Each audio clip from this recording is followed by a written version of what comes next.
ನಮಸ್ಕಾರ. ಆಸ್ಕ್ ಮೈಸೂರು ವೀಕ್ಷಕರಿಗೆ ಸ್ವಾಗತ. ತುಂಗೆಯ ಒಡಲಿನ ಒಂದು ಪುಟ್ಟ ದ್ವೀಪ. ಆ ದ್ವೀಪದಲ್ಲಿ ವಿಜಯನಗರ ಸಂಸ್ಥಾನದ ಕರ್ನಾಟಕ ರತ್ನ ಸಿಂಹಾಸನಾಧೀಶ್ವರ ಶ್ರೀ ಕೃಷ್ಣದೇವರಾಯರ ಗುರುಗಳಾದ ಶ್ರೀ ವ್ಯಾಸರಾಜರು ಮತ್ತು ಕಲಿಯುಗದ ಕಾಮಧೇನುಗಳಾದ ಶ್ರೀ ಗುರು ರಾಘವೇಂದ್ರರ ಗುರುಗಳಾದ ಶ್ರೀ ಸುಧೀಂದ್ರ ತೀರ್ಥರನ್ನು ಒಳಗೊಂಡಂತೆ ಪರಮಹಂಸ ಸ್ವರೂಪಿಗಳಾದ ಒಟ್ಟು 9 ಜನ ಯತಿವರ್ಯರು ಧ್ಯಾನಸ್ಥರಾಗಿರುವ ಪುಣ್ಯಕ್ಷೇತ್ರವಿದು. ಇಲ್ಲಿ ಒಂದೇ ವಿಗ್ರಹದಲ್ಲಿ ಮೈದಳೆದಿರುವ 3 ಜನ ಹನುಮ, ಭೀಮ, ಮಧ್ವರು ಅವತಾರತ್ರಯರುಗಳು ಇಂದಿಗೂ ಅಸಂಖ್ಯ ಭಕ್ತಾದಿಗಳ ಅಭೀಷ್ಟಗಳನ್ನು ನೆರವೇರಿಸುತ್ತಾ ಬಂದಿರುವ ಈ ಪುಣ್ಯಕ್ಷೇತ್ರವೇ ಕೊಪ್ಪಳ ಜಿಲ್ಲೆಯ ಗಂಗಾವತಿ ತಾಲೂಕಿನ ಆನೆಗುಂದಿ ಗ್ರಾಮದ ದ್ವೀಪದಲ್ಲಿರುವುದೇ ನವವೃಂದಾವನ. ನವವೃಂದಾವನ ಕ್ಷೇತ್ರಕ್ಕೆ ಹೋಗಲು ತುಂಗಾ ನದಿಯ ತಟದಲ್ಲಿ ದೋಣಿ ಅಥವಾ ತೆಪ್ಪದ ವ್ಯವಸ್ಥೆ ಇರುತ್ತದೆ. ಒಬ್ಬರಿಗೆ ತಲಾ 100 ರೂಪಾಯಿ ಟಿಕೆಟ್ ಅನ್ನು ಪಡೆದು ಹೋಗಬೇಕಾಗಿರುತ್ತದೆ. ದಡದಿಂದ ವೃಂದಾವನಕ್ಕೆ ಸುಮಾರು 10 ರಿಂದ 15 ನಿಮಿಷಗಳ ಕಾಲ ಪ್ರಯಾಣ ಆಗಬಹುದು. ಅಲ್ಲಿ ನೋಡಿ, ನಾವು ಹೋಗುವಾಗ ಆ ನೀರಿನ ಮಧ್ಯೆ ನಮಗೆ ಕಾಣಸಿಗುತ್ತಿರುವ ಆ ಕಲ್ಲಿನ ಕಂಬಗಳಿರೋ ಮಂಟಪ ಶ್ರೀ ಕೃಷ್ಣದೇವರಾಯರ ಸಮಾಧಿಯ ಸ್ಥಳ ಎನ್ನಲಾಗುವ ಮಂಟಪ ಅದು.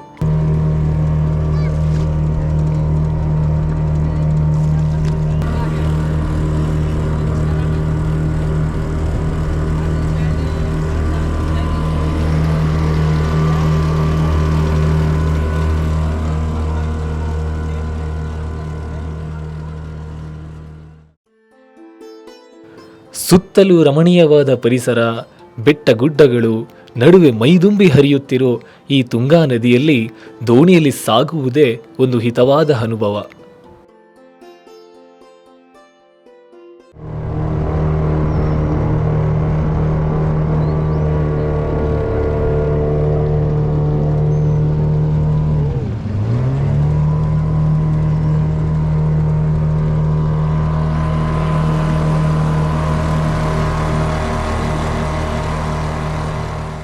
ವೀಕ್ಷಕರೇ, ಇನ್ನೇನು ನಾವು ನವವೃಂದಾವನದ ದ್ವೀಪಕ್ಕೆ ಹತ್ತಿರವಾಗ್ತಾ ಬರ್ತಾ ಇದ್ದೀವಿ. ಇನ್ನೇನು ನವವೃಂದಾವನದ ದ್ವೀಪ ನಾವು ತಲುಪೆಯೇ ಬಿಟ್ಟೆವು.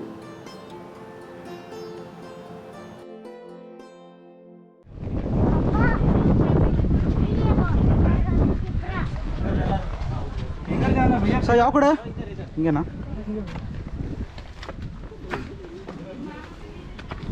ಎಷ್ಟು ದೂರ ಇದೆ ಸರ್ ಇಲ್ಲಿಂದ? ಹಾಂ,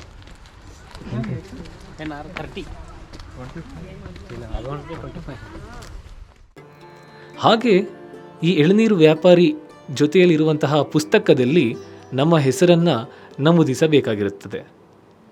ವೀಕ್ಷಕರೇ, ಬನ್ನಿ ಇಲ್ಲಿಂದ ನಮ್ಮ ಕಾಲ್ನಡಿಗೆಯಲ್ಲಿ ಮುಂದೆ ಸಾಗುತ್ತಾ ನವವೃಂದಾವನದ ದರ್ಶನವನ್ನು ಮಾಡೋಣ.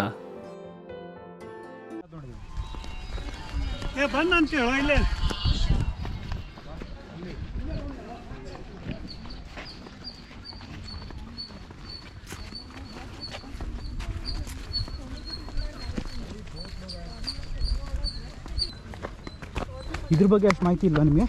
ನಮಗೂ ಅಷ್ಟು ಮಾಹಿತಿ ಇಲ್ಲ. ಹೇಳ್ತಾ ಇದ್ರು ಅಂದರೆ 2-3 ಸಲ ಬಂದು ವಾಪಸ್ ಹೋಗಿದ್ದೆ ನಾನು, ಬೋಟ್ ಇರಲ್ಲ ಅದಕ್ಕೋಸ್ಕರ. ಹೌದಾ? ಇವತ್ತು ನಮ್ಗೆ ಟೈಮ್ ಸಿಕ್ಕಿದ್ದಾರೆ. ನಾವು ಬಂದ್ವಲ್ಲ, ನೀವು ಬಂದಾಗಿಂದಾನೆ ನಮಗೆ. ಇನ್ನೇನು ನಾವು ನವವೃಂದಾವನದ ಮುಖ್ಯ ದ್ವಾರದ ಹತ್ರ ಬಂದಿದ್ದಾಯಿತು. ಈ ದ್ವಾರದ ಒಳಗಡೆ ಹೋದ ಬಳಿಕ ನಮಗೆ ಕಾಣಸಿಗುತ್ತಾ ಇದೆ 9 ಜನ ಯತಿವರ್ಯರ ವೃಂದಾವನಗಳು. ವೀಕ್ಷಕರೇ, ಈ ನವವೃಂದಾವನದ ವೈಶಿಷ್ಟ್ಯತೆಗಳನ್ನು ಮತ್ತಷ್ಟು ವಿಚಾರಗಳನ್ನು ಇಲ್ಲಿನ ಪ್ರಧಾನ ಆಚಾರ್ಯರಿಂದ ತಿಳಿಯೋಣ ಬನ್ನಿ. ನವವೃಂದಾವನ ಕ್ಷೇತ್ರ ಅಂತಂದ್ರೆ 9 ಯತಿಗಳು ಧ್ಯಾನಕ್ಕೆ ಕೂತ್ಕೊಂಡಿರುವ ಸ್ಥಳ ಇದು. ಇಲ್ಲಿ ಒಳಗಡೆ ಅವತಾರತ್ರಯ ಹನುಮ ಅಂಥೇಳಿ ಒಂದೇ ಶಿಲಾದೊಳಗೆ 3 ಅವತಾರದ ಪ್ರತಿಮೆ ಅದು. ಹನುಮ ಭೀಮ ಮಧ್ವ ಅಂಥೇಳಿ. ತ್ರೇತಾಯುಗದೊಳಗೆ ರಾಮದೇವರ ಸೇವಾ ಮಾಡಲಿಕ್ಕೆ ಹನುಮಂತ ದೇವರ ಅವತಾರ. ದ್ವಾಪರ ಯುಗದೊಳಗೆ ಕೃಷ್ಣ ಪರಮಾತ್ಮನ ಸೇವಾ ಮಾಡಲಿಕ್ಕೆ ಭೀಮಸೇನ ದೇವರ ಅವತಾರ. ಅಷ್ಟಾದಶ ಪುರಾಣಗಳನ್ನು ರಚನೆ ಮಾಡಿರುವ, ವೇದಗಳನ್ನು ವಿಭಾಗ ಮಾಡಿರುವ ವೇದವ್ಯಾಸ ಋಷಿಗಳ ಸೇವೆ ಮಾಡಲಿಕ್ಕೆ ಮಧ್ವಾಚಾರ್ಯರು ಅಂಥೇಳಿ ಆ ಹನುಮ ಭೀಮ ಮಧ್ವಾವತಾರದ ಒಂದು ಶಿಲೆ ಒಳಗಡೆ ಮುಖ ಹನುಮನ್ ದೇವರು. ಭೀಮಸೇನ ದೇವರಲ್ಲಿಕ್ಕೆ ರಾಜ ಚಿಹ್ನೆಗಳು, ಬಾವುಗಳ ಮೇಲೆ ಶಂಖಚಕ್ರಗಳು, ಕಿವಿಯಲ್ಲಿ ಕರ್ಣಕುಂಡಲ, ಕಂಠದಲ್ಲಿ ಆಭರಣ, ಯಜ್ಞೋಪವೀತ. ಇದು ಭೀಮಸೇನ ದೇವರ ಚಿಹ್ನೆ, ಗೃಹಸ್ಥಾಶ್ರಮಗಳು. ಬೇರೆ ಕಡೆ ಎಲ್ಲ ಭೀಮಸೇನ ದೇವರಲ್ಲಿಕ್ಕೆ ಗದಾ ಚಿಹ್ನೆಯನ್ನು ಇಟ್ಕೊಂಡಿರ್ತಾರೆ, ಇಲ್ಲಾಂದ್ರೆ ಸೌಗಂಧಿಕ ಪುಷ್ಪವನ್ನು ಇಟ್ಕೊಂಡಿರ್ತಾರೆ. ಅವು ಎರಡೂ ಲಕ್ಷಣಗಳಲ್ಲಿ ಇಲ್ಲಿ ಇಟ್ಕೊಂಡಿಲ್ಲ. ಇಲ್ಲಿ ಏನು ವೈಶಿಷ್ಟ್ಯ ಅಂತಂದ್ರೆ, ಇಲ್ಲಿ ವೃಂದಾವನಸ್ಥರಾದವರು ಇವರು ಪರಮಹಂಸರಂದೆ. ಇವರು ಯತಿಗಳಲ್ಲಿ ಶ್ರೇಷ್ಠವಾದ ಸ್ಥಾನ ಅದು ಪರಮಹಂಸ ಅಂಥೇಳಿ. ಈ ಗದಾಚಿನ ಇದು ಹಿಂಸಾ ಪ್ರತೀಕ, ಪುಷ್ಪ ಇದು ಪ್ರೇಮ ಸೂಚಕ. ಸನ್ಯಾಸಿಗಳಿಗೆ ಹಿಂಸಾ ವಿಹಿತವಲ್ಲ, ಸಂಸಾರದೊಳಗೆ ಆಸಕ್ತಿ ಇರಕೂಡುದು ಅನ್ನೋದು ತಿಳಿಸ್ಕೊಡ್ಲಿಕ್ಕೆ ಗದಾ ಮತ್ತು ಪುಷ್ಪ ಎರಡೂ ಇಟ್ಕೊಂಡಿಲ್ಲ. ಮತ್ತು ಅವ್ರ ಜೀವನದ ಧ್ಯೇಯ ಏನು, ಅವ್ರು ಏನು ಮಾಡಬೇಕು ಅಂತಂದ್ರೆ ಯಾವಾಗಲೂ ಜ್ಞಾನ ಕಾರ್ಯ ಮಾಡಬೇಕು, ಪಾಠ ಪ್ರವಚನ ಮಾಡಬೇಕು ಅಂತ ತಿಳಿಸ್ಕೊಡ್ಲಿಕ್ಕೆ ಕೈಯಲ್ಲಿ ವೇದಗ್ರಂಥ ಮತ್ತು ಸರ್ವಮೂಲ ಗ್ರಂಥ ಇವುಗಳನ್ನು ಇಟ್ಕೊಂಡಾರೆ. ಆಮೇಲೆ ಹಿಂಬದಿಯಲ್ಲಿ ಲಕ್ಷ್ಮೀ ನರಸಿಂಹದೇವರು ಇದ್ದಾರೆ. ಆ ಮಧ್ವಾಚಾರ್ಯರ ಶಿಷ್ಯರು ಪದ್ಮನಾಭ ತೀರ್ಥರಂತ ಹೇಳಿ ಮೊದಲೇದ್ದು ವೃಂದಾವನಸ್ಥರಾದವರು. ಪದ್ಮನಾಭ ತೀರ್ಥರಂದ್ರೆ ಮಧ್ವಾಚಾರ್ಯರ ಸಾಕ್ಷಾತ್ ಶಿಷ್ಯರು. ಅವರ ಗ್ರಂಥಗಳಿಗೆ ಟೀಕೆಯನ್ನು ಬರೆದವರು ಅಂದೆ. ಹಕ್ಕಬುಕ್ಕರಕ್ಕಿಂತಲೂ ಪೂರ್ವದಲ್ಲಿ ಆನೆಗುಂದಿ ಸಂಸ್ಥಾನವನ್ನು ಜಂಬೂಕೇಶ್ವರ ಅಂತ ಹೇಳಿ ಒಬ್ಬ ರಾಜರು ಅವರು ಇದನ್ನು ಆಳ್ತಾ ಇದ್ದರಂದೆ. ಹಕ್ಕಬುಕ್ಕರಕ್ಕಿಂತಲೂ ಪೂರ್ವದಲ್ಲಿ ಆ ಸಮಯದೊಳಗೆ ಆಂಧ್ರ ಪ್ರದೇಶದಿಂದ ಮುಸಲ್ಮಾನರು ಇಲ್ಲಿ ದಾಳಿಗೆ ಮಾಡ್ತಾ ಇದ್ದಾರೆ. ದಾಳಿಗೆ ಬಂದಾಗ ಇಲ್ಲಿ ರಾಜ ಗುರುಗಳಿಗೆ ಪ್ರಾರ್ಥನೆ ಮಾಡ್ತಾರೆ, ತಾವು ತಪಸ್ವಿಗಳು ಮಹಾಜ್ಞಾನಿಗಳು, ನಮಗೆ ಯುದ್ಧದೊಳಗೆ ವಿಜಯ ಆಗಬೇಕು, ಅದಕ್ಕೆ ನೀವು ಆಶೀರ್ವಾದ ಮಾಡಿರಿ ಅಂಥೇಳಿ. ಅದಕ್ಕೆ ಗುರುಗಳು ಅಂತಾರೆ, ನಾವು ಸನ್ಯಾಸಿಗಳು ಹಿಂಸಾ ಮಾಡಂಗಿಲ್ಲ, ಮಾಡೋರಿಗೆ ನಮ್ಮ ಬೆಂಬಲ ಇರೋದಿಲ್ಲ, ಇಲ್ಲ ರಾಜ್ಯದ ಪ್ರಜೆಗಳ ರಾಜ್ಯಕೋಶದ ರಕ್ಷಣೆ ಆಗಬೇಕು, ತಾವು ತಪಸ್ವಿ ಅಂತ ಕೇಳೀನಿ ಅಂತಂದಿದ್ದಕ್ಕೆ ಅದಕ್ಕೆ ಗುರುಗಳು ಅಂತಾರೆ, ನಿಮಗೂ ಅವರಿಗೂ ಕಲಹನೇ ಆಗಲಾರ್ದಂಗೆ ನಾವು ಒಂದು ಉಪಾಯ ಮಾಡ್ತೀನಿ ಅಂತ ಹೇಳ್ತಾರೆ. ಅನೇಕ ಪುರಾಣಗಳ ವಿಷಯಗಳನ್ನು ಬರೆದು ಆ ರಾಜನಿಗೆ ಕಳಿಸ್ತಾರೆ. ಅಲ್ಲಿ ಏನು ಸಂದೇಶ ಕೊಟ್ಟಿರ್ತಾರಂದ್ರೆ, ನೀವು ಯುದ್ಧ ಆಡಬೇಕಾದ್ರೆ ನಿಮ್ಮದು ಉದ್ದೇಶ ಏನದ, ಯಾವ ಕಾರಣಕ್ಕಾಗಿ ನೀವು ಯುದ್ಧ ಆಡ್ತಾ ಇದ್ದೀರಿ, ಬೆಳ್ಳಿ ಭೂಮಿ ಬಂಗಾರ ವಜ್ರ ವೈಡೂರ್ಯ ಸಂಪತ್ತು, ಈ ಸಂಪತ್ತಿನ ಸಲುವಾಗಿ ಯುದ್ಧ ಆಡೋದಾದ್ರೆ ಆ ಸಂಪತ್ತು ಮುಕ್ತು ಕೊಡ್ತೇವೆ, ಯುದ್ಧ ಆಡಲಾರ್ದೇನೆ ಕೊಡ್ತೇವೆ, ತೊಗೊಂಡೋಗ್ರಿ, ಯಾವ ಪ್ರಜೆಗಳಿಗೂ ಹಿಂಸಾ ಮಾಡೋದು ಬೇಡ ಅಂಥೇಳಿ. ಆ ರಾಜನಿಗೆ ಆಶ್ಚರ್ಯ ಅನ್ನಿಸ್ಬಿಡ್ತದೆ. ಯುದ್ಧ ಆಡಲಾರ್ದೇನೆ ಸಂಪತ್ತು ಕೊಡ್ತಾರೆ, ನಮ್ಮ ಪ್ರಜೆಗಳ ರಕ್ಷಣೆನೂ ಆಗ್ತದೆ, ಆಯಿತು ಸಂಪತ್ತು ತೊಗೊಂಡ್ರಾಯ್ತು ಅಂಥೇಳಿ ಸಂಪತ್ತು ತೊಗೊಂಡೋಗ್ಬೇಕಂತಾನೆ. ಅವಾಗ ಗುರುಗಳ ಹತ್ರ ಬಂದು ಅವನಿಗೇನು ಅನ್ನಿಸ್ತದೆ, ಯಾರೋ ಇವರು ಸಂತರು ಇಷ್ಟು ತ್ಯಾಗ ಮಾಡ್ಲಿಕ್ಕತ್ತಾರ ಅಂದ್ರೆ ದರ್ಶನ ಮಾಡ್ಕೊಡೋಣ ಅಂಥೇಳಿ ಬಂದಾಗ ಗುರುಗಳ ದರ್ಶನ ಮಾಡಿದಕ್ಕೂ ಅವ್ರು ತೇಜಸ್ಸು ನೋಡಿ ಶರಣಾಗತ ಆಗಿಬಿಡ್ತಾನೆ ಗುರುಗಳಿಗೆ ಕೇಳ್ಕೊತ, ನಾನು ಯುದ್ಧ ಮಾಡೋದಿಲ್ಲ, ನಿನ್ನ ರಾಜ್ಯದ ಸಂಪತ್ತು ಬೇಡ ಅಂಥೇಳಿ. ಮತ್ತು ಗುರುಗಳಿಗೆ ಒಂದು ಪ್ರಶ್ನೆ ಕೇಳ್ತಾನೆ, ನಾವು ಯುದ್ಧ ಆಡಲಾರ್ದೆ ನಮ್ಮ ರಾಜ್ಯಕೋಶ ತುಂಬಕ್ಕೆ ಹಂಗೆ ನಾವು ಶ್ರೀಮಂತರಾಗಬೇಕು ಹೇಗೆ ಗುರುಗಳೇ ಅಂತೇಳಿ. ಅದಕ್ಕೆ ಮಾರ್ಮಿಕವಾದ ಉತ್ತರವನ್ನು ಹೇಳ್ತಾರೆ ಗುರುಗಳು. ಎಲ್ಲಿ ಅನ್ಯಾಯ ದೌರ್ಜನ್ಯ ಹಿಂಸೆ ಅತ್ಯಾಚಾರ ನಡೀತದೆ, ಅಲ್ಲಿ ಈ ರೀತಿಯಾಗಿ ಸಂಪಾದನೆ ಆಗ್ತದೆ, ಆ ರಾಜ್ಯ ಸ್ಥಿರಕಾಲ ಇರಂಗಿಲ್ಲ ಅಂದೆ, ಭಾಳ ವರ್ಷಗಳು ಇರಂಗಿಲ್ಲ ಅಂದೆ, ಕೆಲವೇ ವರ್ಷಗಳಲ್ಲಿ ಕೆಲವೇ ದಿನಗಳಲ್ಲಿ ಕ್ಷೀಣ ಆಗೋಗ್ಬಿಡ್ತದೆ ಆ ರಾಜ್ಯ. ನೀವು ಶ್ರೀಮಂತರಾಗಬೇಕಾದ್ರೆ ಇನ್ನೊಬ್ಬರಿಗೆ ಹಿಂಸೆ ಮಾಡೋದು ಬೇಕಾಗಿಲ್ಲ, ಮತ್ತು ಶ್ರೀಮಂತ ಆಗಬೇಕು ಹೇಗ್ರಿ ನಾವು ಅಂದರೆ, ನಿನ್ನ ರಾಜ್ಯದೊಳಗೆ ಯಾಯಾ ಧರ್ಮದವರಿದ್ದಾರೆ, ಯಾಯಾ ವರ್ಣದವರಿದ್ದಾರೆ, ಹಿಂದೂಗಳಿದ್ದರೆ ಅವರಿಗೆ ಮಠ ಮಂದಿರಗಳನ್ನು ಕಟ್ಟಿಸ್ಕೊಡು, ನಿಮ್ಮ ಜಾತಿಯವರಿದ್ದರೆ ಅವರಿಗೆ ಮಸೀದಿ ಕಟ್ಟಿಸ್ಕೊಡು, ಅವರವರು ಸಕಾಲಕ್ಕೆ ಧರ್ಮ ಮಾಡ್ತಾ ಇದ್ದರು, ಪ್ರಾರ್ಥನೆ ಮಾಡ್ತಾ ಇದ್ದರು ಅಂತಂದ್ರೆ ಅತಿವೃಷ್ಟಿ ಆಗೋದಿಲ್ಲ, ಅನಾವೃಷ್ಟಿ ಆಗೋದಿಲ್ಲ, ಸಕಾಲಕ್ಕೆ ಮಳೆ, ಸಕಾಲಕ್ಕೆ ಬಿಸಿಲು, ಸಕಾಲಕ್ಕೆ ಚಳಿ ಇರ್ತದೆ. ಈ ಪ್ರಕೃತಿ ಎಲ್ಲ ಸರಿಯಾಗಿತ್ತು ಅಂತಂದ್ರೆ ದವಸ ಧಾನ್ಯಗಳು ಸಮೃದ್ಧಿಯಾಗಿ ಬೆಳೀತಾ ಬಂದೆ. ದವಸ ಧಾನ್ಯಗಳು ಸಮೃದ್ಧಿಯಾಗಿ ಬೆಳೆದ್ರೆ ಪ್ರಜೆಗಳು ಶ್ರೀಮಂತರಾಗಿ ಬಿಡ್ತಾರೆ. ಪ್ರಜೆಗಳು ಶ್ರೀಮಂತರಾಗಿಬಿಟ್ರೆ ಅವರು ನಿನಗೆ ಕರ ತುಂಬ್ತಾರೆ, ಟ್ಯಾಕ್ಸ್ ತುಂಬ್ತಾರೆ, ನಿನ್ನ ರಾಜ್ಯಕೋಶ ಆಟೋಮೆಟಿಕ್ ತಾನಾಗೆ ತುಂಬ್ತದಂದೆ. ಹಾಗಾಗಿ ಶ್ರೀಮಂತಿಕೆ ಆಗಬೇಕಾದ್ರೆ ನೀವು ಹಿಂಸಾ ಮಾಡೋದೇ ಒಂದು ಪ್ರವೃತ್ತಿ ಅಲ್ಲ, ಹಿಂಸಾ ಹಾದಿ ಅಲ್ಲ ಶ್ರೀಮಂತಿಕೆಗೆ ಅಂತೇಳಿ. ಮತ್ತದು ವಾಸ್ತವಿಕವಾಗಿ ನಮ್ಮ ಅನುಭವಕ್ಕೆ ಬರ್ತದಂದೆ. ಕರೋನಾ ಬಂದಾಗ ಯಾರೂ ಮನೆಯಿಂದ ಹೊರಗೆ ಹೋಗಲಿಲ್ಲ, ಯಾರೂ ಬಸ್ ಹತ್ತಿಲ್ಲ, ಟ್ರೈನ್ ಹತ್ತಿಲ್ಲ, ಪ್ಲೇನ್ ಹತ್ತಿಲ್ಲ, ಎಲ್ಲೆಲ್ಲೂ ತಿರುಗಾಡಲಿಲ್ಲ. ಸರ್ಕಾರಕ್ಕೆ ಎಷ್ಟು ಲಾಸ್ ಐತಂದೆ ಅಂದ್ರೆ, ರಾಜ್ಯಕ್ಕಾಗಿ ಪ್ರಜೆಗಳಿಗೋಸ್ಕರ ರಾಜ್ಯನೇ ಹೊರತು ರಾಜನಿಗಾಗಿ ಪ್ರಜೆಗಳಲ್ಲ ಅಂದೆ. ರಾಜ ರಾಜ್ಯಾರ್ಥಂ ನತು ರಾಜ್ಯಂ ರಾಜಾರ್ಥಂ ಅಂತ ಹೇಳ್ತಾರಂದೆ. ಈ ಪ್ರಕೃತಿ ಎಲ್ಲ ಇದೆಲ್ಲ ಯಾರಿಂದ ನಡೆಯುತ್ತೆ ಅಂದರೆ ಪ್ರಜೆಗಳಿಂದ ಅಂದೆ. ಆಗ ರಾಜನಿಗೋಸ್ಕರ ಪ್ರಜೆಗಳಲ್ಲ, ಪ್ರಜೆಗಳಿಗೋಸ್ಕರ ರಾಜ ಇರಬೇಕು ಅಂತೇಳಿ ಅವತ್ತು ಅವ್ರು ಹೇಳ್ಯಾರಂತ. ನೀವು ಪ್ರಜೆಗಳಿಗೆ ಅನುಕೂಲ ಮಾಡಿಕೊಟ್ರೆ ಪ್ರಜೆಗಳು ತಾವಾಗೇ ಟ್ಯಾಕ್ಸ್ ತುಂಬ್ತಾರೆ, ನಿಮ್ಮ ರಾಜ್ಯಕೋಶ ತುಂಬ್ತಾರೆ. ಅದಕ್ಕೆ ಹಿಂಸಾ ಹಾವದಿ ಯಾಕೆ ಹಿಡಿತೀರಿ ಅಂತೇಳಿ ಅದು ಅನುಭವಕ್ಕೂ ಬರುವಂಥ ಮಾತು. ಆಯಿತು ಅಂಥೇಳಿ ಗುರುಗಳ ಆಶೀರ್ವಾದ ತೊಗೊಂಡು ಅವನಿಗೆ ಹಿತ ಅನ್ನಿಸ್ತು ಹೋಗ್ಬಿಡ್ತಾನೆ. ಇಲ್ಲಿ ರಾಜನಿಗೆ ಆಶ್ಚರ್ಯ, ಕೈಯಲ್ಲಿ ಶಸ್ತ್ರ ಹಿಡ್ಕೊಂಡಿಲ್ಲ, ಏನಿಲ್ಲ, ಶಾಸ್ತ್ರದ ವಾಣಿಯಿಂದ ಅವನ ಮನಸ್ಸು ಬುದ್ಧಿ ಎರಡನ್ನೂ ಪ್ರಚೋದನೆ ಮಾಡಿದರು. ಮಹಾ ತಪಸ್ಸುಗಳು ತಾವಿಲ್ಲೇ ನೆಲೆಸಬೇಕು ಅಂತ ಕೇಳ್ಕೊಂಡಿದ್ದಕ್ಕೆ ಪದ್ಮನಾಭ ತೀರ್ಥರು ಹಿಂಗೆ ಇಲ್ಲಿ ವೃಂದಾವನಸ್ಥರಾಗ್ಯಾರ ಅವರು. ಆಮೇಲೆ ಅವ್ರ ತರುವಾಯ ಕವೀಂದ್ರ ತೀರ್ಥರು ಅಂಥೇಳಿ ಅವರು ವಾದರತ್ನಾವಲಿ ಅಂಥೇಳಿ ಗ್ರಂಥ ಬರೆದಾರೆ. ಏನು ಅದರಲ್ಲಿ ಉಲ್ಲೇಖ ಅಂದ್ರೆ, ನಮ್ಮ ಭರತ ಖಂಡದೊಳಗೆ 2 ವಾದ ಅಂದೆ. ದೇವ್ರು ಇದ್ದಾನ ಅಂತ ಅನ್ನೋದು, ದೇವರು ಪುಣ್ಯ ಪಾಪ ಇದೆ ಅಂತ ಒಂದು ಪಕ್ಷ, ಅವು ಯಾವೂ ಇಲ್ಲ ಅಂತ 2ನೇದು ಪಕ್ಷ ಅಂದೆ. ದೇವರಿಲ್ಲ ಅಂತನವರು ಯಾಕೆ ಅದನ್ನು ನಿರಾಕರಣೆ ಮಾಡ್ತಾರೆ? ಪುಣ್ಯ ಪಾಪಗಳನ್ನು ಯಾಕೆ ಅವ್ರಿಗೆ ಪುಣ್ಯ ಪಾಪದ ಭೀತಿ ಇಲ್ಲ ಅಂದರೆ, ಕಣ್ಣಿಗೆ ಕಾಣಿಸೋದಿಲ್ಲ ಅಂದೆ. ಕಣ್ಣಿಗೆ ಕಾಣಿಸೋದಿಲ್ಲ, ದೇವರು ಕಣ್ಣಿಗೆ ಕಾಣಿಸಂಗಿಲ್ಲ, ಪುಣ್ಯ ಕಣ್ಣಿಗೆ ಕಾಣಿಸಂಗಿಲ್ಲ, ಪಾಪ ಕಣ್ಣಿಗೆ ಕಾಣಿಸೋದಿಲ್ಲ, ಅದಕ್ಕಾಗಿ ಆ ವಸ್ತುಗಳು ಇಲ್ಲ ಅಂತ ಹೇಳ್ತಾರೆ. ಅದಕ್ಕೆ ಅವರು ಅದ್ರ ಮೇಲೆ ಆಕ್ಷೇಪ. ಅತೀಂದ್ರಿಯ ಅಂತ ಅರ್ಥ. ಅದಕ್ಕೆ ಕಣ್ಣಿಗೆ ಕಾಣಿಸೋದಿಲ್ಲ ಅಂದ್ರೆ ಅತೀಂದ್ರಿಯ. ಅತೀಂದ್ರಿಯವಾದ ಮಾತ್ರಕ್ಕೆ ವಸ್ತುಗಳನ್ನು ನಿರಾಕರಣೆ ಮಾಡ್ಲಿಕ್ಕೆ ಬರೋದಿಲ್ಲ. ಉದಾಹರಣೆಗೆ ವಾಯು, ಗಾಳಿ ಕಣ್ಣಿಗೆ ಕಾಣಿಸ್ತದ? ಅತೀಂದ್ರಿಯ ಅಂದೆ. ರೂಪರಹಿತ ಸತಿ ಸ್ಪರ್ಶವತ್ವಂ, ರೂಪರಹಿತನಾಗಿ ಸ್ಪರ್ಶ ಉಳ್ಳದ್ಯಾವುದು ಅದು ವಾಯು ಅಂತ ಕರೀತಾರೆ, ಗಾಳಿ ಅಂತೆ. ವಾಯುವಿನ ಲಕ್ಷಣ ಏನು? ರೂಪ ಇಲ್ಲ, ಸ್ಪರ್ಶ ಇದೆ ಅಂತೆ.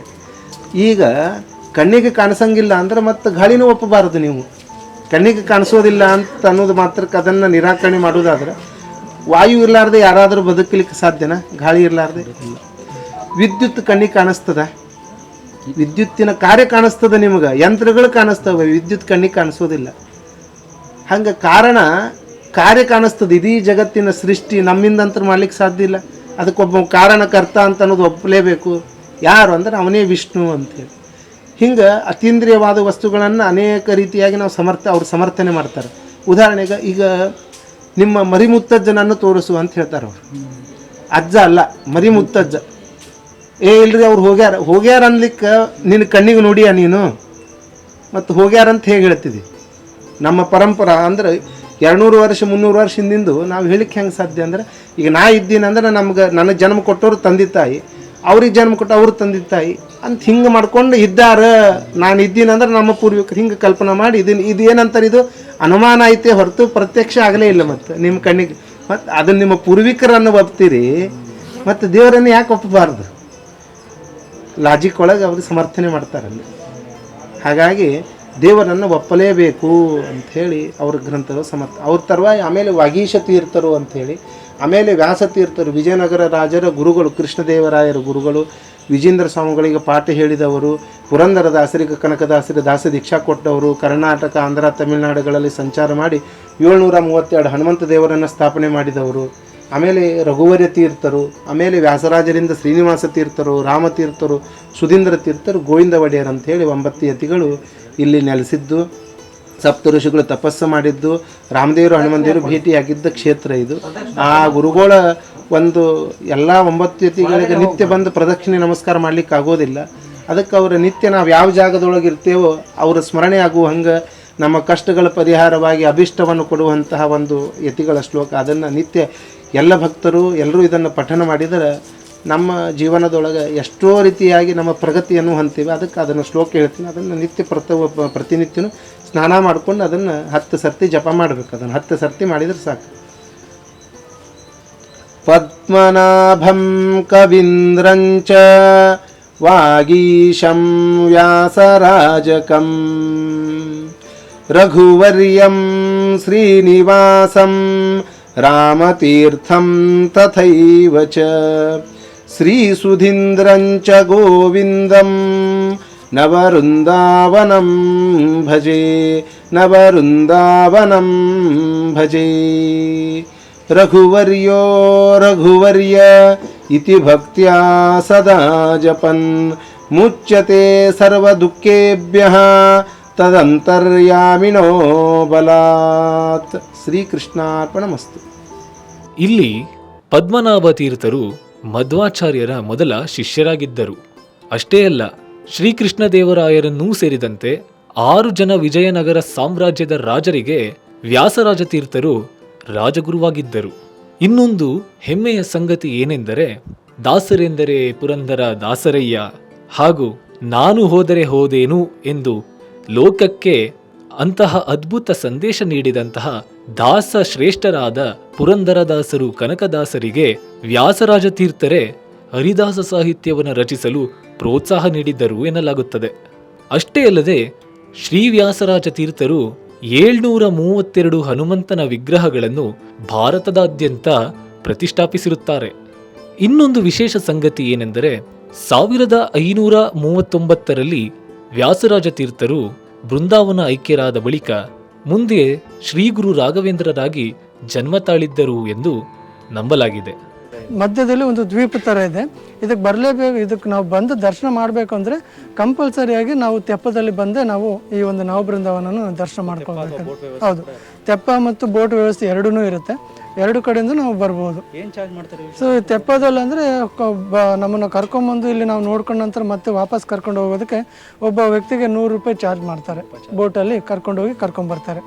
ಈ ಥರ ನಾವು ಬಂದು ಈ ಒಂದು ನವಬೃಂದಾವನಗಳನ್ನು ನಾವು ದರ್ಶನ ಮಾಡ್ಕೊಳ್ಬೋದು.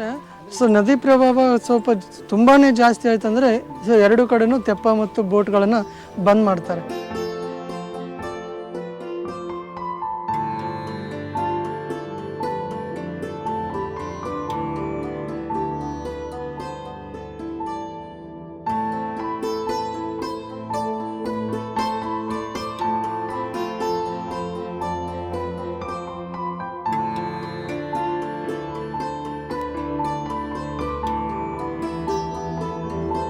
ಸೊ ಮೊದಲೆಲ್ಲ ಏನಂದರೆ ಎಲ್ಲರೂ ಒಳಗಡೆ ತನಕ ಬಿಡ್ತಾ ಇದ್ರು. ಇಲ್ಲೇನು ಬಾರ್ಡರ್ ಹಾಕಿದ್ದಾರೆ ನೋಡಿ, ಲೈನ್ ಹಾಕಿದಾರಲ್ಲ, ಈ ಲೈನ್ಗಳ ತನಕ ನಮ್ಮನ್ನು ಒಳಗಡೆ ನಾವು ದರ್ಶನ ಮಾಡ್ಬೋದಾಗಿತ್ತು. ಸೊ ಯಾವಾಗ ಕೆಲವೊಂದು ದುಷ್ಕರ್ಮಿಗಳು ಏನು ಮಾಡಿದ್ದಾರೆ ಅಂದರೆ ಮಧ್ಯದಲ್ಲಿರ್ತಕ್ಕಂಥ ರಾಘವೇಂದ್ರದ್ದು ಅದು ಏನು ಬೃಂದಾವನ ಇದೆಯಲ್ಲ, ಆ ಬೃಂದಾವನನ ಹೊಡೆದಾಕಿದ್ದಾರೆ. ಮಧ್ಯದ್ದೇನಿದೆಯಲ್ಲ ಆ ಬೃಂದಾವನ ಹೊಡೆದಾಕಿದ್ದಾರೆ. ಅದಕ್ಕೋಸ್ಕರ ಈಗ ಯಾರನ್ನೂ ಒಳಗಡೆ ಬಿಡ್ತಾ ಇಲ್ಲ. ನೋಡಿದ್ರಲ್ಲ ವೀಕ್ಷಕರೇ ನವಬೃಂದಾವನದ ವಿಹಾರವನ್ನ. ನೀವು ಹಂಪಿಗೆ ಬಂದಾಗ ಒಮ್ಮೆ ಈ ಪುಣ್ಯಕ್ಷೇತ್ರಕ್ಕೆ ಭೇಟಿ ಕೊಡಿ. ಇದೇ ರೀತಿ ಹಲವಾರು ವಿಷಯಗಳೊಂದಿಗೆ ನಿಮ್ಮ ಮುಂದೆ ಬರಲಿದ್ದೇವೆ. ನಮ್ಮ ಈ ಪ್ರಯತ್ನ ನಿಮಗೆ ಇಷ್ಟವಾಗಿದ್ದಲ್ಲಿ ದಯವಿಟ್ಟು ನಮ್ಮ ಆಸ್ಕ್ ಮೈಸೂರು ಯೂಟ್ಯೂಬ್ ಚಾನೆಲ್ ಅನ್ನು ಸಬ್ಸ್ಕ್ರೈಬ್ ಮಾಡಿ ಹಾಗೂ ಶೇರ್ ಮಾಡುವುದರ ಮೂಲಕ ಬೆಂಬಲ ನೀಡಬೇಕಾಗಿ ಕೋರುತ್ತೇವೆ. ಧನ್ಯವಾದಗಳು.